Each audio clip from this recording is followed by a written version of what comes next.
Sri K.D. Ramarao garu, Sri Jayesh Ranjan IAS, and Sri Sriniraj garu. And Sriniraj garu has actually developed a smart city, and that is the Sri City. And that's a real live city that you can see if anyone would like to know more about it. And dear friends, and also the distinguished members are here, and there's so many smart experts here. So good evening and welcome you all. So today what I'd like to do is set the stage and set the context a little bit for our presentations today. First thing is the smart cities has started grabbing headlines over the past year or so as the Prime Minister Modi ji started talking about smart cities and the need for smart cities in India. And he has been talking about these 100 smart cities, and that is grabbing everybody's attention. And it is not just that, actually China is talking about their own 100 smart cities, and the world over they're all talking about it. And there's some implementation that already have been ahead over the past 5-6 years. So urbanization is a fact that is given, and if you look at the statistics, by 2030 about 600 million people in India will be living in cities. That's about double compared to what we have in 2005. So that's just a double effect, and imagine the impact on all the resources in the cities here. So unless they are planned and actually focused, you really cannot provide quality life and affordable, safe, sustainable life to the citizens of these cities. So these are the primary reasons why focusing on cities and making them smart has been thought and initiative that has started in India.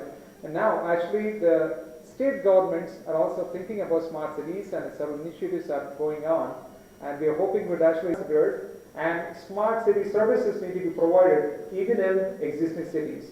The development should be inclusive. So there are going to be two types of cities: one, building from scratch, and they have different parameters, and two, how do you make the existing cities as smart? So primarily, what is a smart city? The first thing is, the people in the smart city should feel that the place is livable. What do you mean by livable? It means they need to have electricity, water, and clean air. As simple as that. Like quality of living, right? And the safety. The second thing is, the place should be, the city should be workable, meaning they should be able to get up in the morning, last 100 meters, 200 meters with safety, and also enjoying somewhat of the clean air.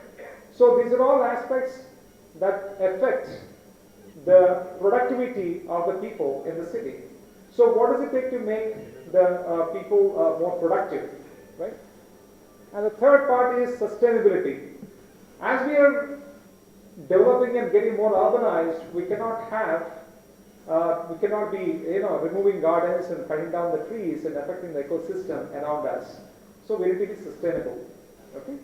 There are three main qualities. In order to do that, smart city expects primarily technology, using communication, information technology for the purpose of smart city. That is what is generally what smart cities are.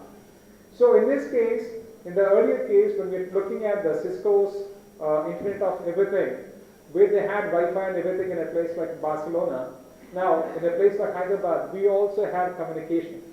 It's just that we did not show it so wonderfully as a video. We all have smartphones and cell phones, and they're all connecting to 2G, 3G, something, and this hotel has Wi-Fi. So we are also connected on a different level of bandwidth, at a different level of quality of network. So smart city services can be implemented even in a place like Hyderabad without even upgrading the network. Okay, so that's where we are going. So in terms of smart city, the major components that we're looking at are smart energy, meaning the energy components of the smart grid, what we're implementing in utilities, right? Smart grid is basically being able to upgrade the entire electrical infrastructure using electronic and IT layers so that you have information about each and every part around the distribution system and the transmission system, all the way to a smart meter inside your building, inside your home. That is what smart grid is. Now, the same smart grid is integrated with your rooftop solar and is picking up energy and actually looking at the batteries. Let's say in a large building like this, commercial building like this, they do have UPS and they do have batteries. And these batteries are not 100% efficient. About 40% of the power is lost because they're there, they're charged and kept there, and you recharge and recharge and recharge. That needs to be much more efficient. We have some experts here actually who are extremely good in these identifying these untapped resources. And the diesel generators, large buildings and all, they do have diesel generators. They're not used efficiently. So there are many, many energy sources that are available to us as part of smart energy. They can be integrated through information, through communication, through technology. So what you're looking at time and again in smart city is you're looking at integrated systems. So the data that I have here, or what the data about this room, it should be integrated into some central system for this hotel.